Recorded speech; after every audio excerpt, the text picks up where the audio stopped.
because anger and frustration and control and hatred and envy and jealousy and insecurity and unworthiness and guilt and shame and suffering and depression, those are all derived. Those are emotions that are derived from the hormones of stress, and psychology calls those normal states of consciousness. Those are altered states of consciousness.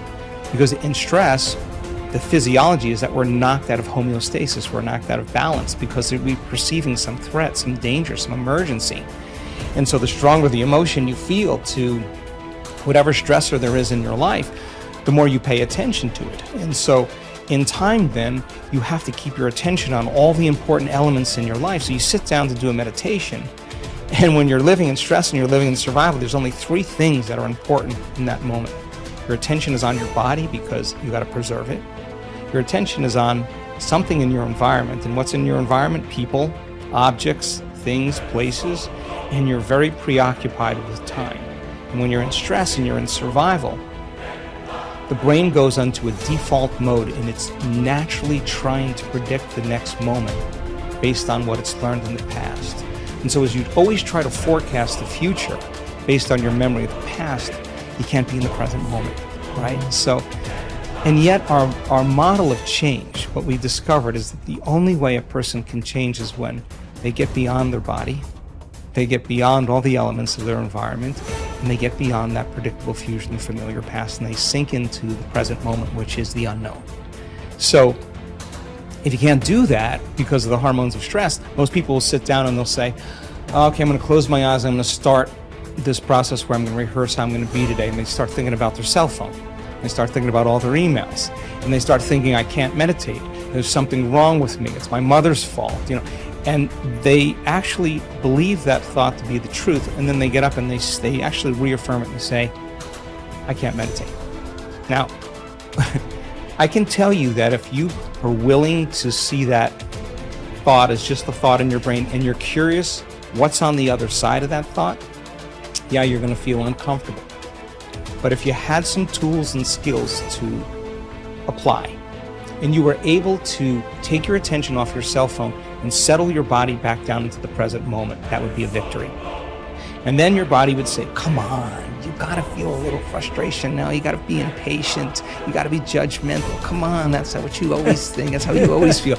And you, like an animal, you settle the body back down into the present moment, and you tell it it's no longer the mind, that you're the mind. That's a victory. Then the body says, hey dude, you're super busy, you got a lot of things to do, you got a lot of people to see, you got a lot of places to go, you got a lot of things to do, and you've been doing the same thing every day. Your body's going to want to get up and do something.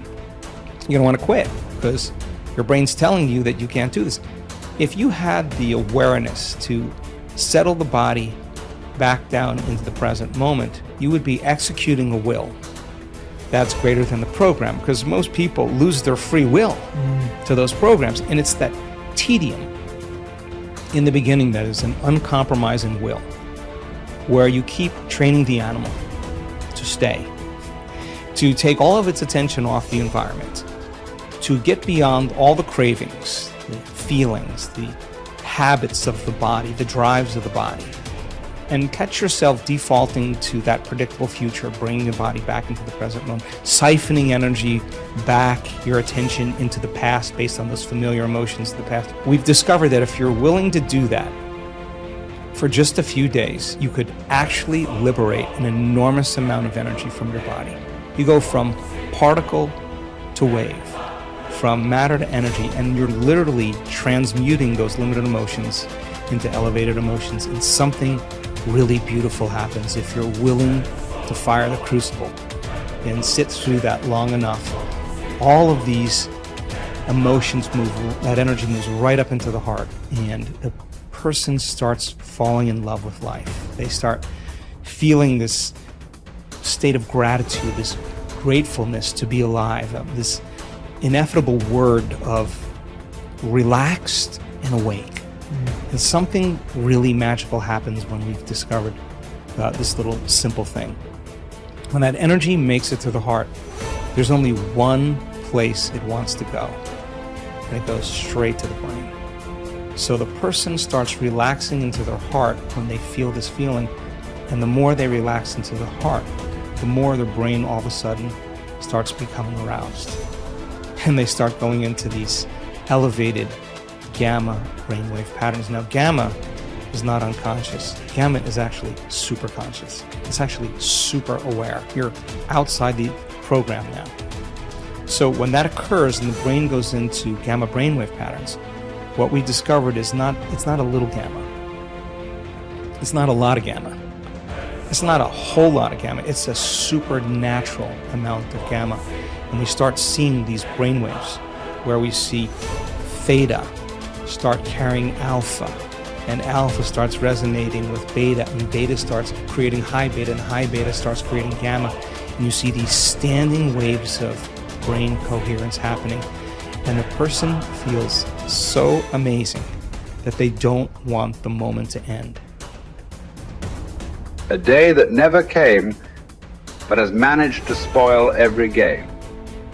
One day that takes all the blame, the basis of all fear and shame.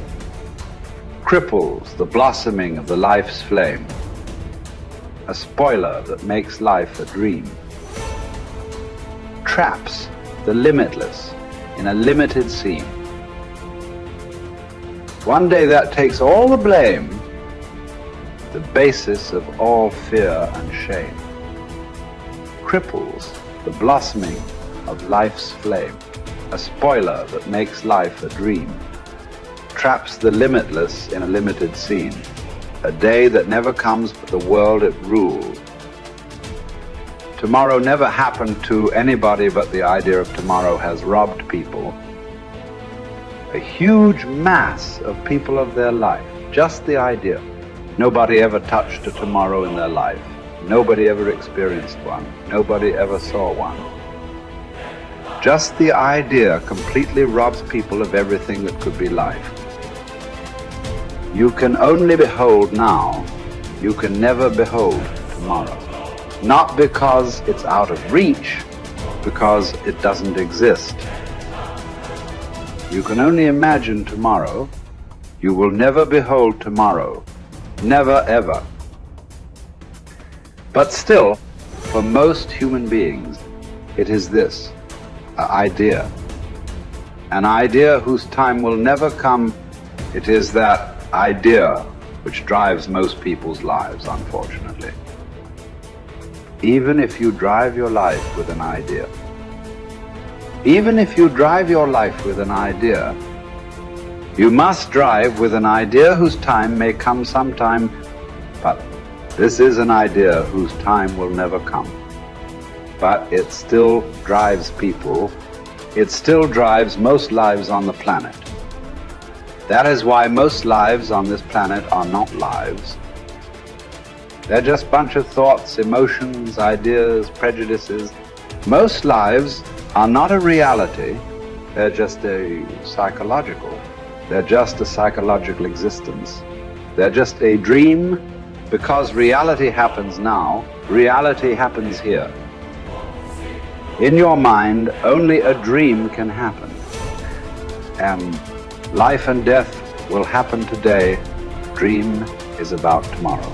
It's better to dream of something that will come true. Tomorrow is a dream that will never come true.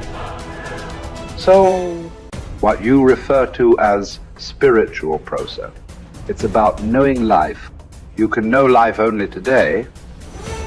You can know life only now. This is the moment. I'm not trying to give you a teaching. When I say this is the moment, oh, he said, this is the moment. It's not about that. This moment is not an idea. It is the only reality. This moment is not a teaching. It is the only living thing. It is the only living thing in the existence is right now, nothing else.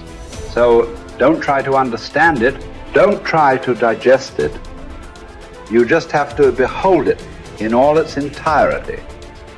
Start with the rain, good way to begin. See how to address the larger issues of my life.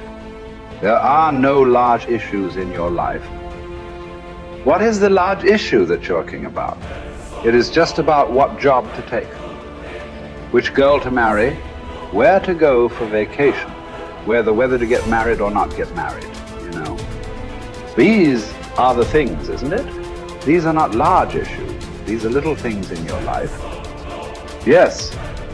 Oh, is it just a small thing whom I get married to? I'm not saying it's a small thing, but as an issue, it's a small issue.